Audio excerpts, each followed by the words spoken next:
গছ আছিলে সৰুহে আছিলে কিন্তু বহুত দিনৰ পিছত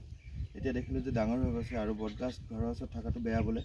সেইকাৰণে আহিছোঁ কৈলাশ মন্দিৰত ইয়াতে স্থাপিত কৰি দিম আজি জন্মাষ্টমী উপলক্ষে আৰু মনসা পূজাও আছে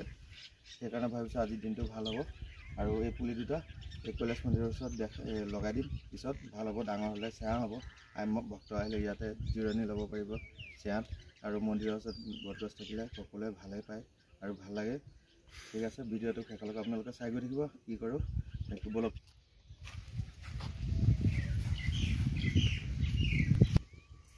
ইয়াতে গছজোপা লগাই দিম আৰু এইখিনি লগালে ভাল হ'ব ইয়াতে আগত লগাইছিলে নেকি গাঁত হৈ আছে অলপ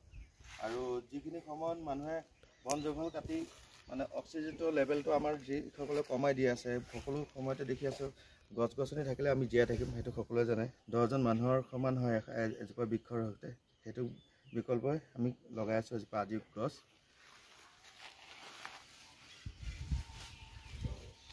পুৰা গজালি ওলাই গৈছে এজোপা লগালে নিশ্চয় হ'ব আশা কৰোঁ